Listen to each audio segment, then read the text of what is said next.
beautiful souls made of love and light, and welcome to the Crystal Aegis pages. Today, from the exercises section, we bring to you strategies for controlling stress and anger, practical tips and strategies for controlling anger and dealing with angry people.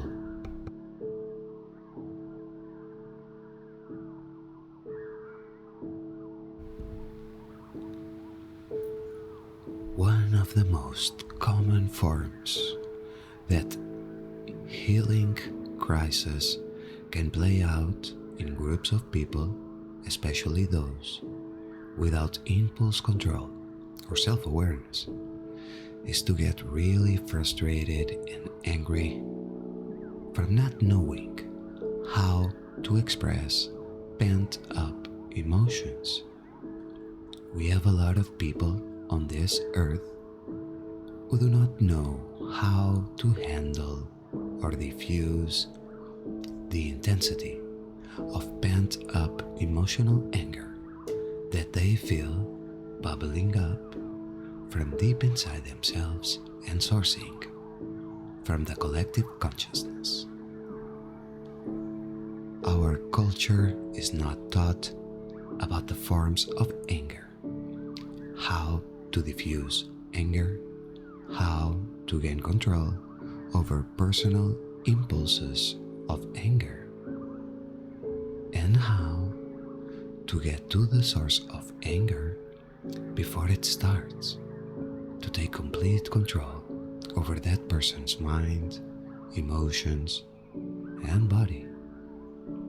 It is important to recognize now more than ever, expressing uncontrolled anger and violent outbursts without self-control is dangerous to you and dangerous to others. Expressing anger with violence only breeds more anger around you and will infuse destructive energies into your life. Everybody gets angry, but out of control rage is very destructive for all involved, and it plays havoc with your own body and attracts negative entities.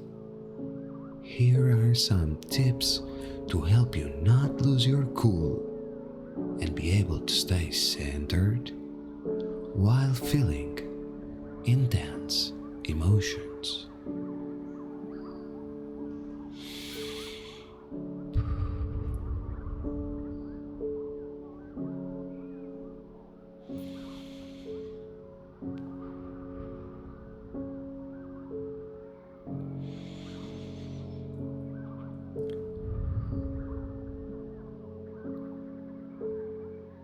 Relaxation. Simple relaxation tools such as deep breathing, meditation, and relaxing imagery can help calm down angry feelings. If these feel consistently out of reach, please read Physiology of Fear under Tools to self-access whether your nervous system may be stuck in fight, flight from unresolved trauma. If you are involved in a relationship where both partners are hot-tempered, it might be a good idea for both of you to learn these techniques. Do not try to discuss things when tempers are flared, but allow each other to take some space and return to the conversation when feeling more calm. Some simple steps you can try. Breathe deeply from your diaphragm. Breathing from your chest won't relax you.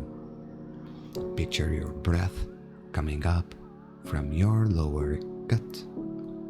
Slowly repeat a calming word or phrase such as relax or take it easy.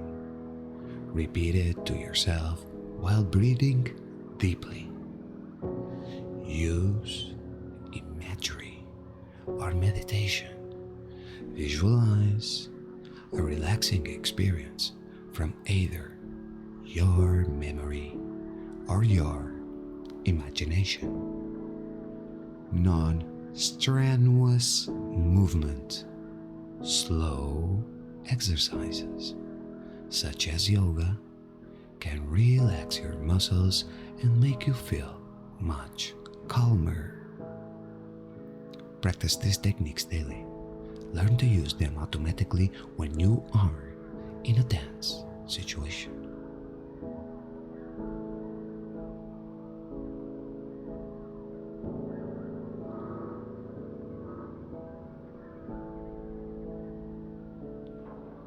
Cognitive restructuring. Simply put, this means changing the way you think. Angry and disconnected people tend to curse, swear, or speak in highly colorful terms that reflect their inner thoughts. When you're angry or thinking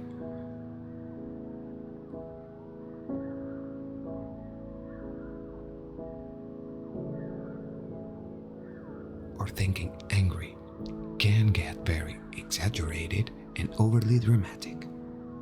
Try replacing these thoughts with more reasonable ones. For instance, instead of telling yourself, "Oh, it's awful, it's terrible, everything's ruined," tell yourself, "It's frustrating, and it's understandable that I am upset about it.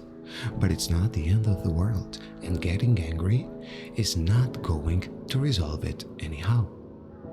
Be careful of overly dramatic words like never or always when talking about yourself or to someone else, such as "this machine never works" or "you're always forgetting things," are not just inaccurate, but they also fit archetypes of drama and tend to make you feel like your anger is justified and that there is no way to solve the problem.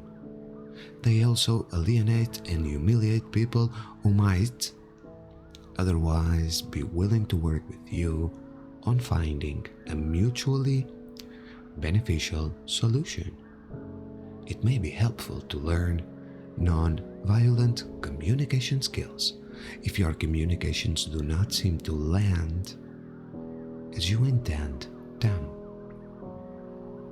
For example, suppose you have a friend who is constantly late when you have made plans to meet.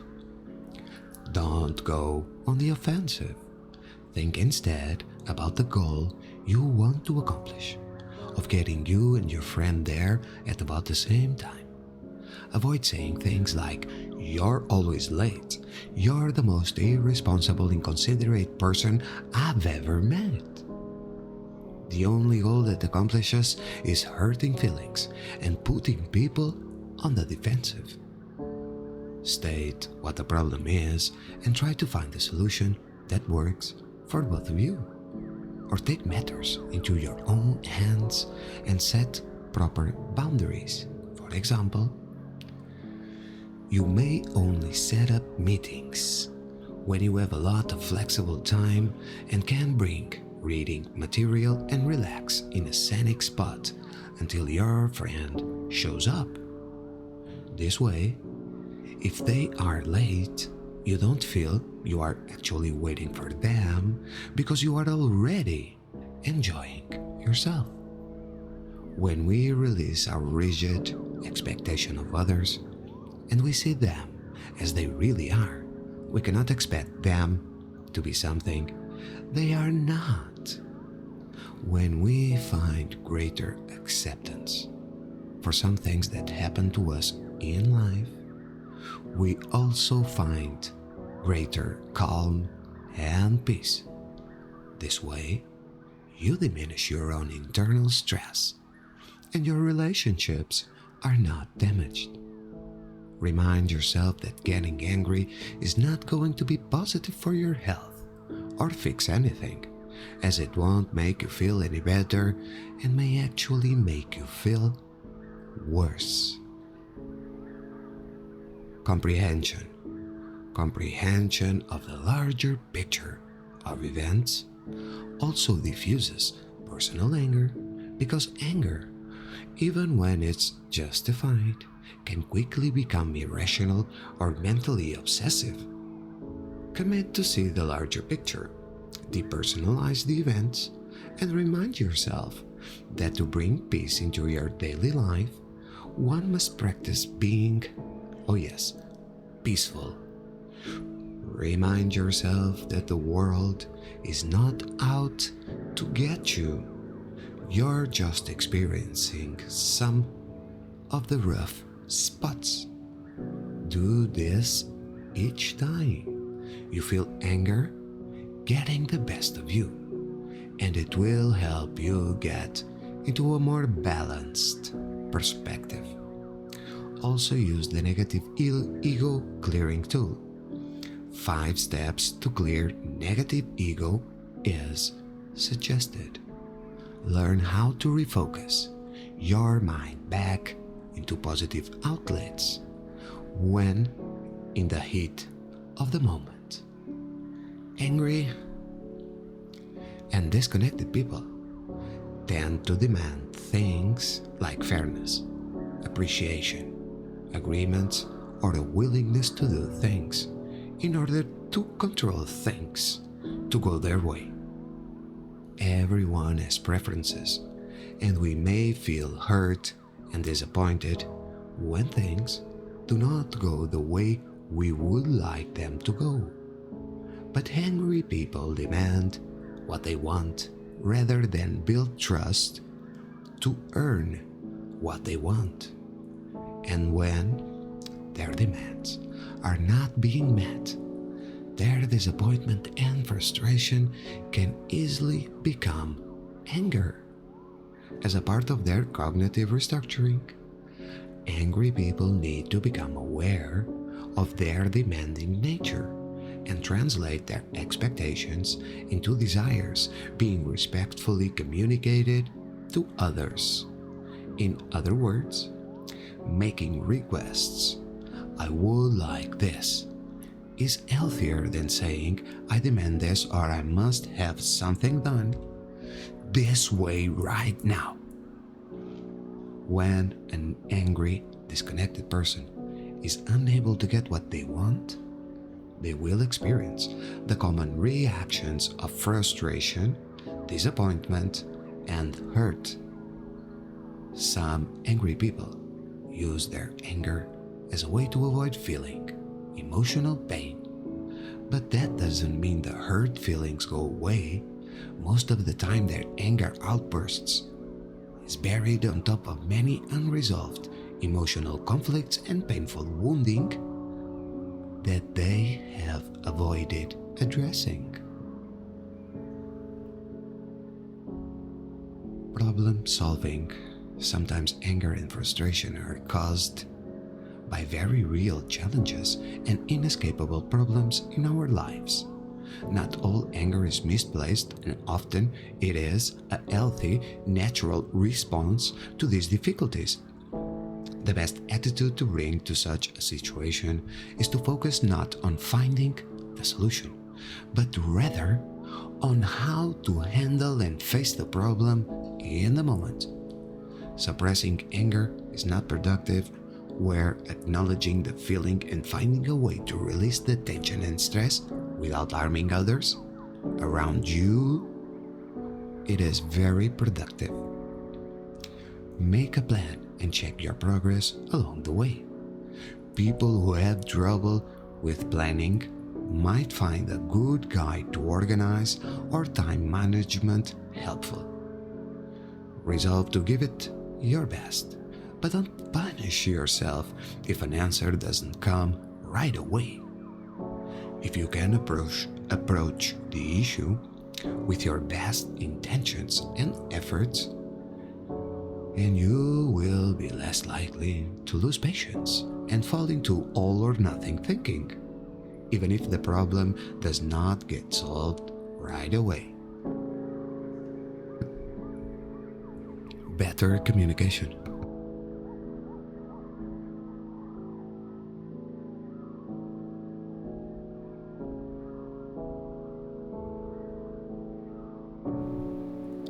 Angry people tend to jump to and act on conclusions. And some of these conclusions can be completely fabricated or assumed as accurate when they are not.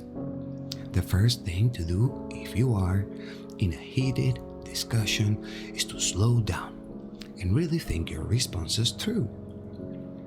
The key here is to learn how to respond rather than reacting. Don't blurt out the first thing that comes into your head, but slow down and think carefully about what you really want to say.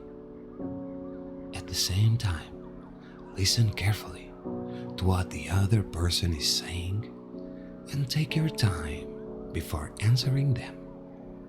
Unfiltered anger can damage relationships, causing great regret when the anger has subsided. So, listen to what underlies the angry feelings. For instance, suppose you like a certain amount of freedom and personal space, and your significant other wants more connection and closeness with you. If he or she starts complaining about your activities, don't retaliate by painting your partner as a oppressor, warden, or an albatross around your neck. It is natural to feel defensive when you're being criticized by another, but don't retaliate with a barb. Instead, really listen to what lies beneath the words. Learning to become a better listener will improve communication skills and conflict resolution in your relationships considerably. Perhaps the real message is that this person feels neglected and unloved. It may take a lot of patience, questioning on your part to uncover this, and it may require some breathing space. But don't let your anger or a partner's make a discussion spin out of control into angry words. Keeping your cool and staying calm can keep the situation from becoming disastrous. Now, using humor. Laughter is the best medicine, and silly humor can help diffuse anger that is building into rage in a number of ways. Laughter and humor can help you get a more balanced perspective while in the middle of a tense situation. Humor is a powerful strategy to lower our stress levels, and it gives us another way to respond to the situation. If we are able to laugh at ourselves in the situation, it helps to release the emotional tension and reveal that many small things are not enough to get upset about. Looking at a problem from a humorous perspective and finding what is funny about the irony of it all makes the problem seem less dire and more solvable. Humor shifts the way in which we think and thus opens opportunities to be more responsible in controlling our impulses. Finding a few outlets for laughter and humor can be a sanity saver while under a lot of stress. When you feel excessively frustrated or angry, take the situation and shift them to see the funny side. Learn to laugh or make the issue lighter to bear. Nourish a sense of humor and find funny movies, comedians, books, or songs that make you laugh. Certainly one of my all-time favorites, is this animal video here. However, there are two cautions in using humor when addressing problems. First, don't use humor to shrug off personal responsibility to others and try to get away by just laughing off the problem. Rather, use humor to help yourself face problems and conflicts more constructively. Second, don't give in to harsh, sarcastic humor.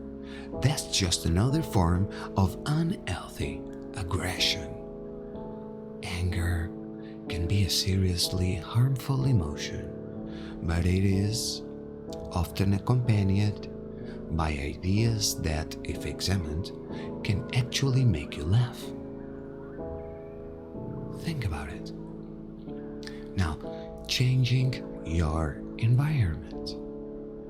Sometimes it is our immediate surroundings that gives us cause for feeling agitated and annoyed. Problems and responsibilities can weigh on you and make you feel angry at the trap you seem to have fallen into, and all the people and things that form that trap. Give yourself a break. Make sure you have some personal time scheduled during parts of the day that you know you are particularly stressful. For example, a working mother might make a standing rule that when she comes home from work, the first 15 minutes will be quiet time. With this brief respite, she will feel better prepared to handle the demands from her kids without blowing up at them. Some other tips for easing up. Timing. If you and your spouse tend to fight when you discuss things at night, perhaps you're tired or distracted, or maybe it's just become a bad habit. Try changing the times and creating a quiet space for when you talk about important matters, so these talks don't escalate into arguments. Avoidance. If you get furious every time you walk by your child's chaotic room, shut the door. Don't make yourself look at what infuriates you. Don't say to yourself, well, my child should clean up the room so I won't have to be angry. That's not the point. The point is to keep yourself calm. Finding alternatives. If your daily commute through traffic leaves you in a state of rage and frustration, give yourself a project. Perhaps you could find a different route, one that is less congested or more scenic, or find an alternative way to travel, such as taking a bus or commuter train.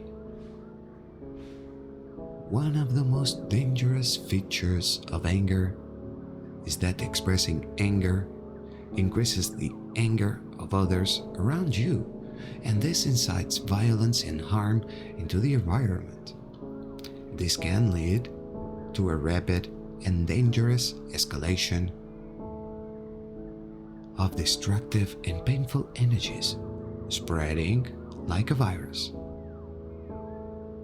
People may try to harm the target of their anger, whether it is justified or not. The impulse to harm, it is probably a central part of the anger response for most people, thus telling us it directly leads to committing actions of violence and brutality. While anger can be dangerous and must be constrained, it should be acknowledged for the reasons it is there and not be denied or covered up by deceptions and lies. When we learn to control our angry impulses and stop directing regular angry outbursts at others, choosing instead to source our anger and be responsible for our own behavior, we start to help build our own sense of positively coping with stress, which help us to build our self-esteem and confidence. Self-esteem is what is needed to know that you can get through the challenges and stressors of everyday life without fear of feeling threatened by others because they have different belief systems or perceptions.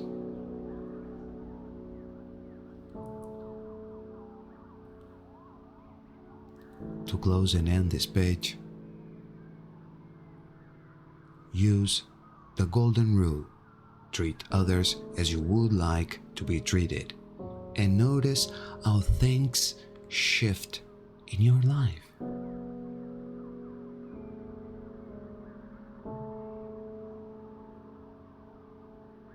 It's not easy, but it can be done. It is one of the few things you can actually control is what you think, say, and do. Think about it. And for the ones of you who, like me, were very angry people, I was. It is true. Because I don't like this system of domination and control in which I live in. That's why I'm doing the best to get free of this system into a better system, which also implies control, governance, but it takes a connotation of free, open source system instead of a closed system of domination and control.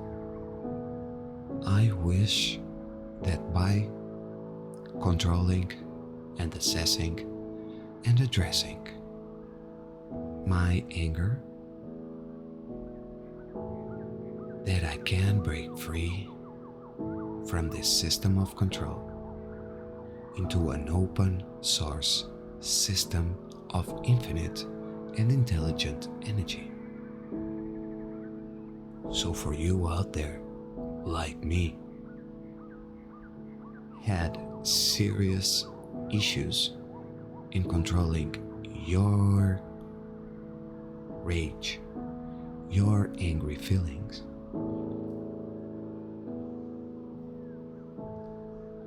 let's read a little bit of Physiology of Fear, just for us to get a better understanding how fear is generated in our body.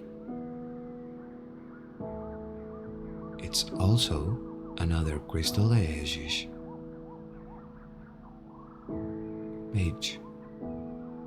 This one is on the section of tools, and it goes like this. When we understand how fear is created in the body, it can be helpful in releasing the grip of anxiety and fear patterns. To that end, we will review some basic information on how the body's physiology is affected by fear and trauma, and how this is exploited by dark forces. So we will see the hardware, the three brains, our biology as three distinctly different processors of energy and information. Our brains. We are aware of our thoughts and emotions, but we are less aware of what the survival brain is doing and how this is affecting the way we feel. So to summarize, we have the outer neocortex, analytical, logical, conscious brain. The middle brain, limbic system, emotional, relational, conscious.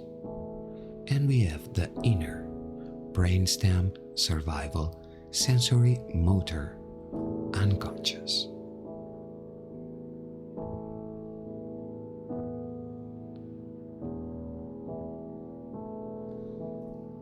The survival brain is the one that takes your hand off the stove before the other two brains realize that you have burned your hand.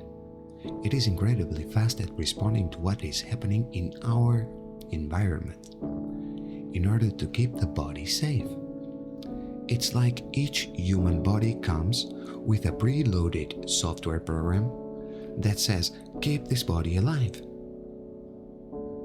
So let's look at what is going on in the lower brain below conscious radar.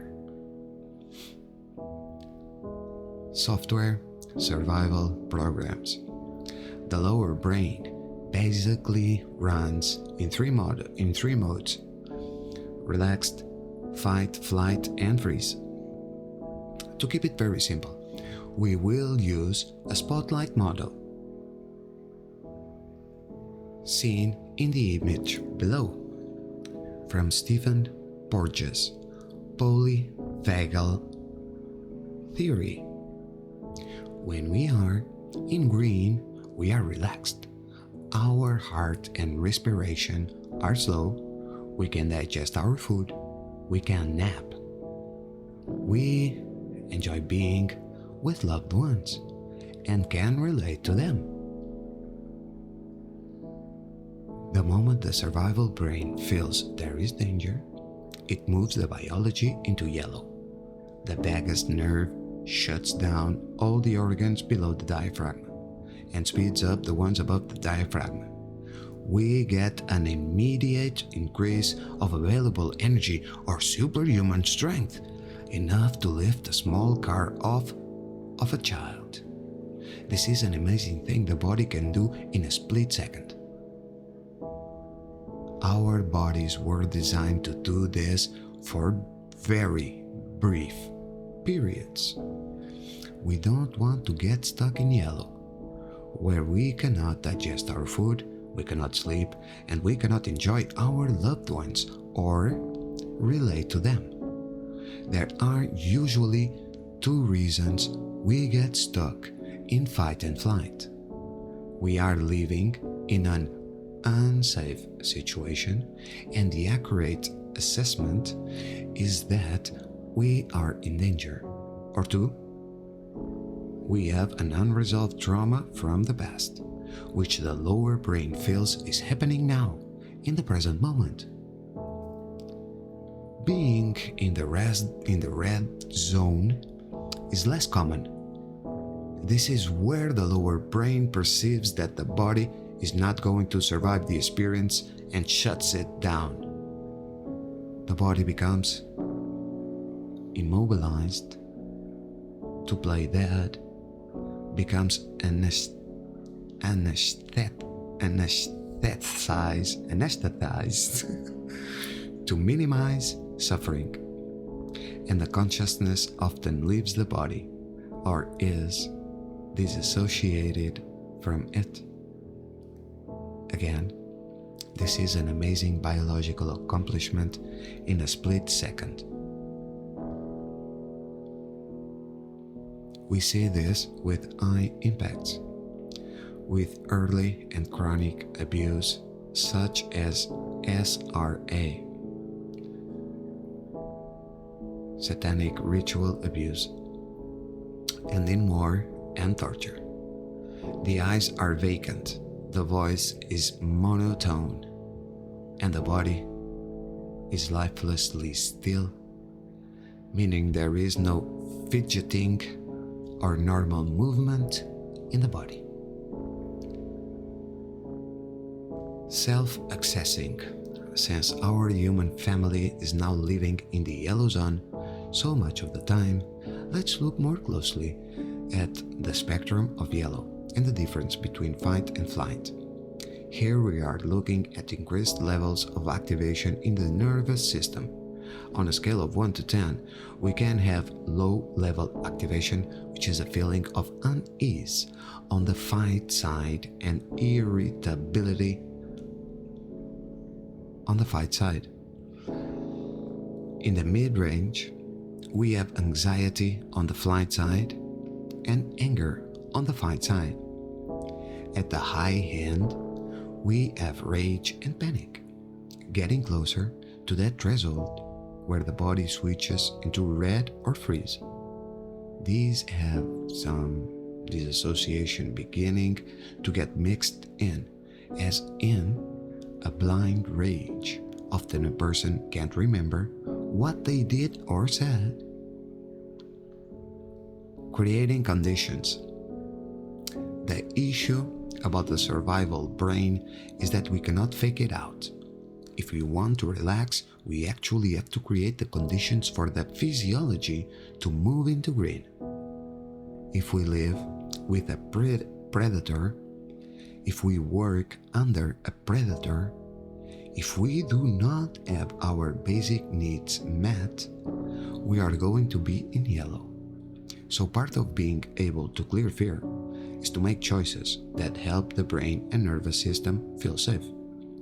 So as we begin to listen to the signals in our body of what feels safe and unsafe, and act upon them, we are creating the conditions to move into green.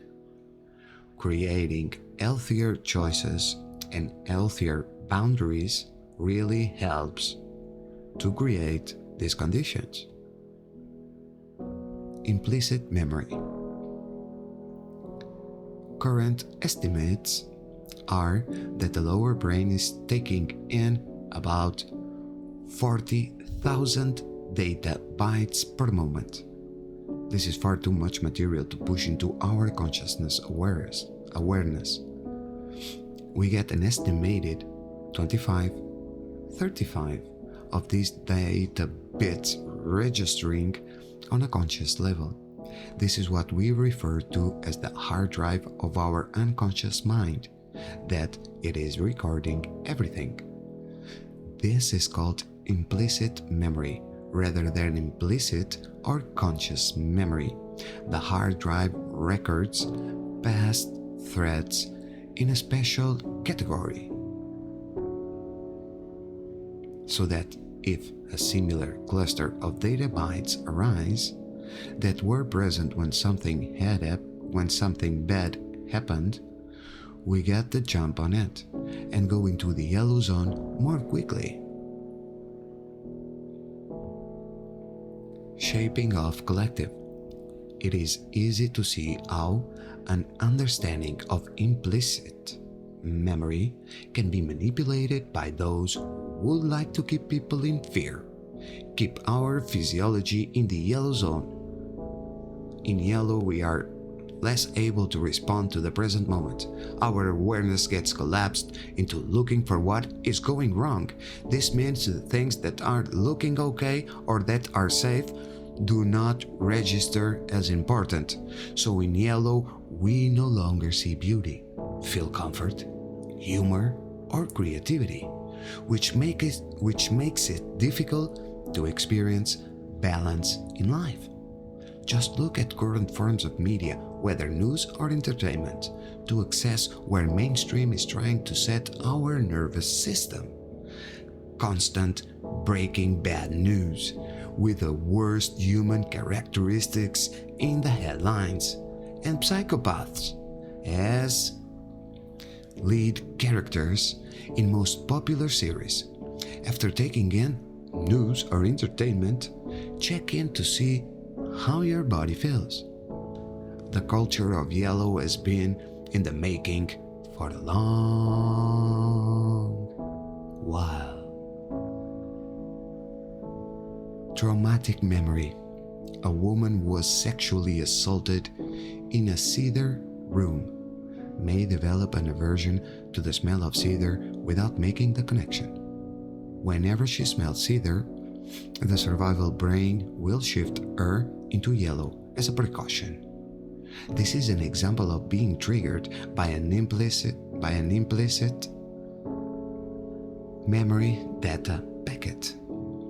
Her physiology will immediately move her into yellow. She will become anxious and not know the why.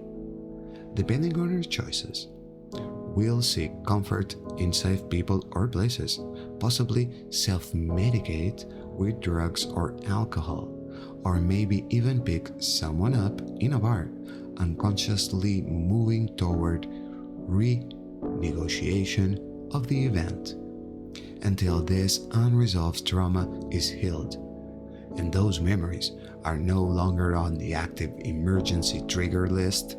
These physiological reactions will keep the system stuck in yellow. These triggers interfere with the ability to respond to the now moment. Trauma is not in the event, it is in the nervous system. The trauma memory will keep showing up in the present until it is cleared. Manipulation. In a similar way, the negative alien agenda may embed or activate implicit memory data packets from past cataclysms in our current timeline, playing on our unconscious memories in order to create fear and anxiety in the masses. This works because we have no current memory of those events, so few could possibly figure it out. The cellular memory of an exploding planet can be elicited at the end of the cycle without the masses knowing where their anxiety of cataclysm is coming from. In the ego personality matrix of 1, 2, 3D, this is the game played with fear programs and mind control, using the lower aspects of the brain to trigger a survival reaction until we are able to clear fear, which often means clearing trauma. We are susceptible to triggers from implicit memory packets which keep us stuck in a time loop. Soul and monad. As we move into soul matrix 4D, 5D, 6D, fears have less influence, and even less in the monadic matrix 7D, 8D, 9D. Now that the trans-time continuum is opening access into other timelines and dimensions that were not previously available to us, people who have been living in the soul or monad may find themselves feeling triggered. They may be dealing with new implicit memory packets from parallel and other universal timelines. Rather than feeling like we are losing ground and have lost our centers, we are actually just hitting larger chunks of the collective trauma memories from farther out. This information is shared from the perspective that being better informed gives us more choices in how to respond when we find ourselves stressed out, tending to our basic day-to-day needs. Creating safety and sanity really helps. We have noticed with the galactic crew that sometimes we only want to hang out in the higher frequencies and skip over some aspects of embodiment, Embodiment here means building core and foundation in the day-to-day in order to bring the soul, monad, and avatar aspects down into the body, preparing our nervous system to run more frequency usually includes having to resolve unhealed emotions and trauma along the way. Curing ascension, there are times when we have to reassure the body by creating the conditions for it to feel safe again. Once we are out of the yellow zone and no longer reacting, our discernment improves and we can then choose the best course of action. We hope that the 3 brains and stoplight model will shed some light on what is happening when our nervous systems are getting jacked up. Why this can feel so visceral. During times of stress, if you are anxious, slow down, drop in and ask, what just happened? What was the trigger? If you can't connect it to something conscious, consider it is connected to implicit memory, a data packet from a future or past timeline that just got triggered. Use the basic tools here in ES, energetic synthesis. Source the trigger or feeling, clear the happen and fear, which helps to clear traumatic responses from the hard drive.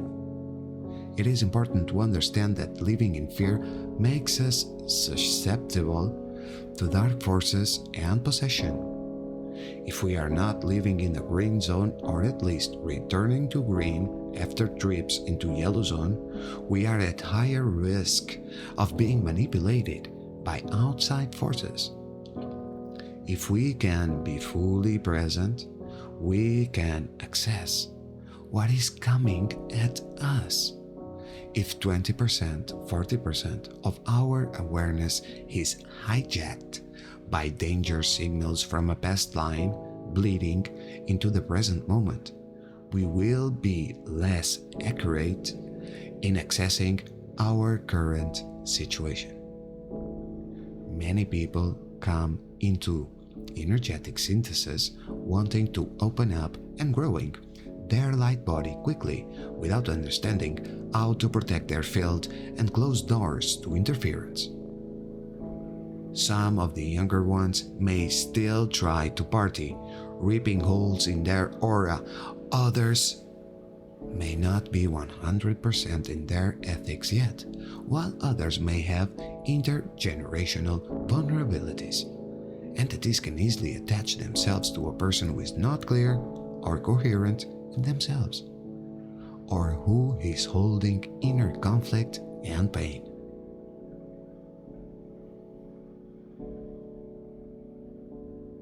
Conversely, when someone is clear and coherent, their light body becomes visibly stronger and larger, which can be seen and targeted by dark forces. Either way, you can see why building a strong foundation and core is so emphasized in energetic synthesis, why taking 100% responsibility for the direction of your consciousness really becomes a way of life. Once someone has some first-hand experiences with entity attachments or negative forces, they naturally want to stop all high-risk behavior in order to avoid psychic attack. Dark arts training can be a very, very sobering time in understanding the larger context on Earth, and is a natural part of the process. In our experience, the majority of people who experience dark possession have had significant trauma. They may have been living in the yellow zone since birth or for lifetimes without any real sense of safety. Often they have not had a physiological experience of being relaxed or in the green zone. They don't know what safety feels like, so do not know how to choose safety in where they spend time or who they spend time with. Instead, they assume the world and everyone in it is unsafe. That's just life, and so unknowingly leave the doors open to even more dark interference.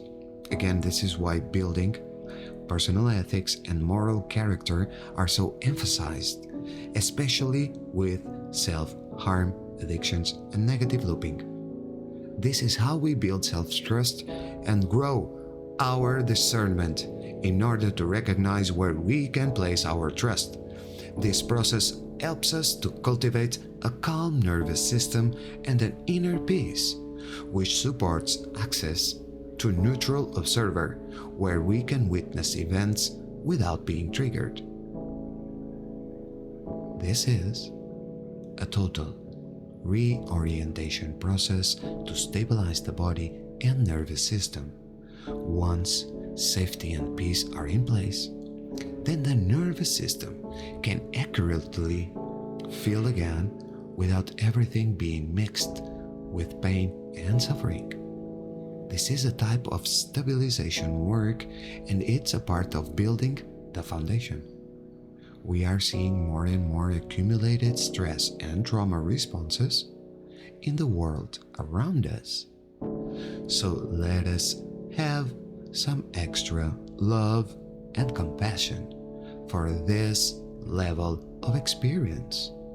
It is very hard for people to work the tools and pick up the larger context when their perceptions have been narrowed into the survival range and their nervous systems are completely and habitually jacked up. The information above is focused on the experience of our lower survival brain and nervous system, but the nervous system is plugged into multiple dimensions. As we expand into higher dimensions of conscious awareness, our physical bodies experience sensory and energetic changes.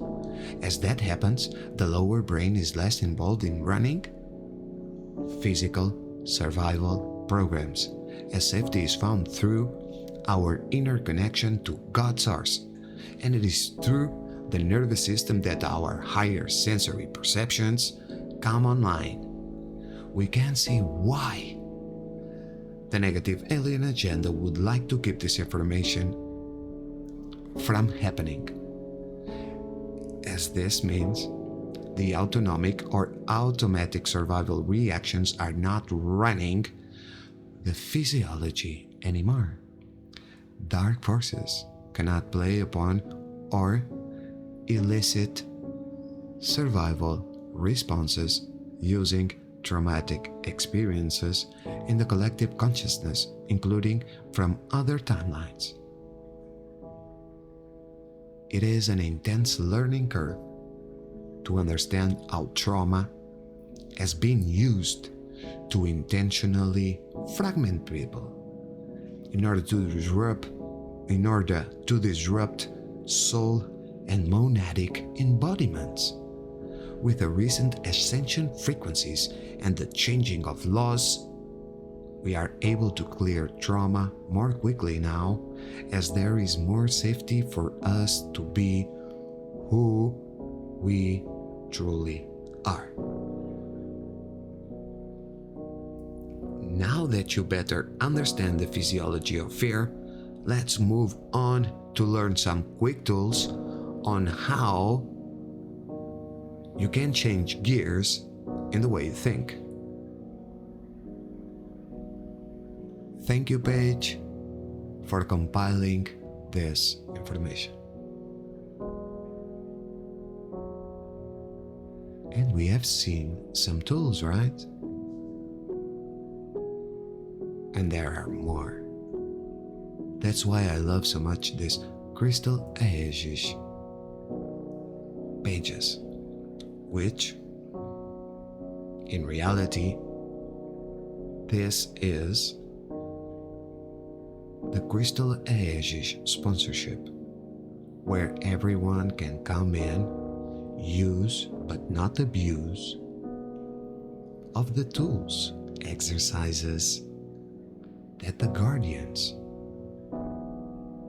with love, peace, and respect, have shared with us and keep on sharing each day in order for us to move away from domination and control and be able to tap in to the open source system of intelligent and infinite energy.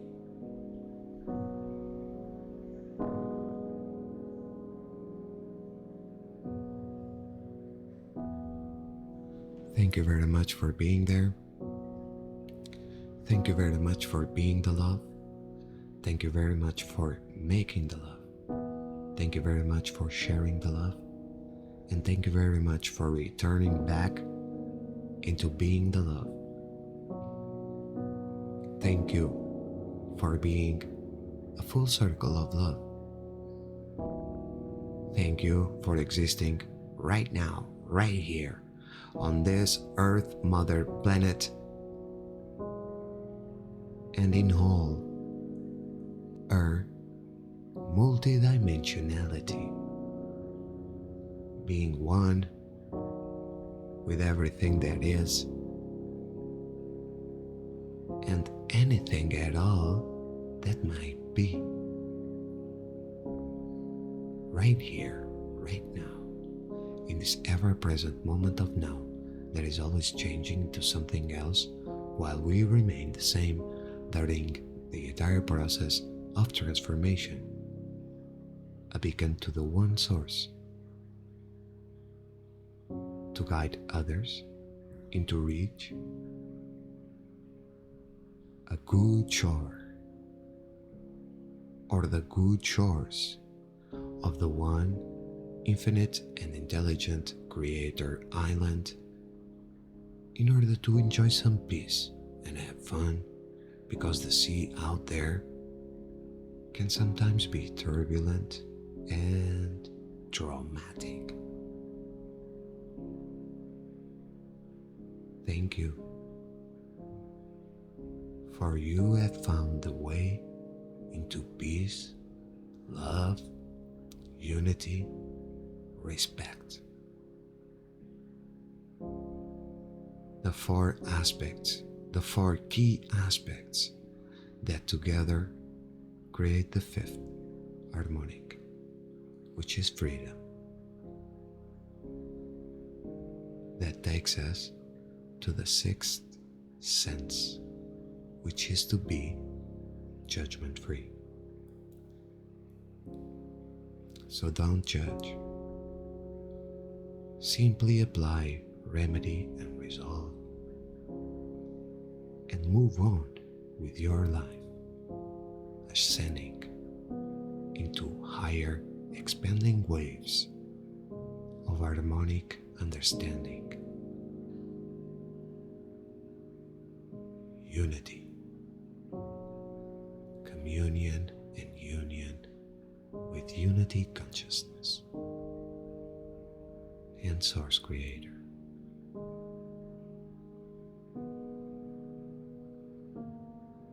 Thank you, thank you, thank you, thank you, thank you, thank you, thank you, thank you, thank you.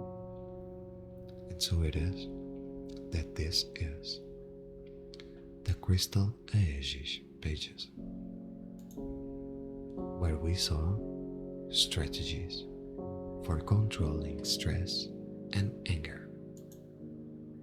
Also, physiology of fear. And I am the Yellow Crystal Warrior Kin, Ra, the Pathfinder,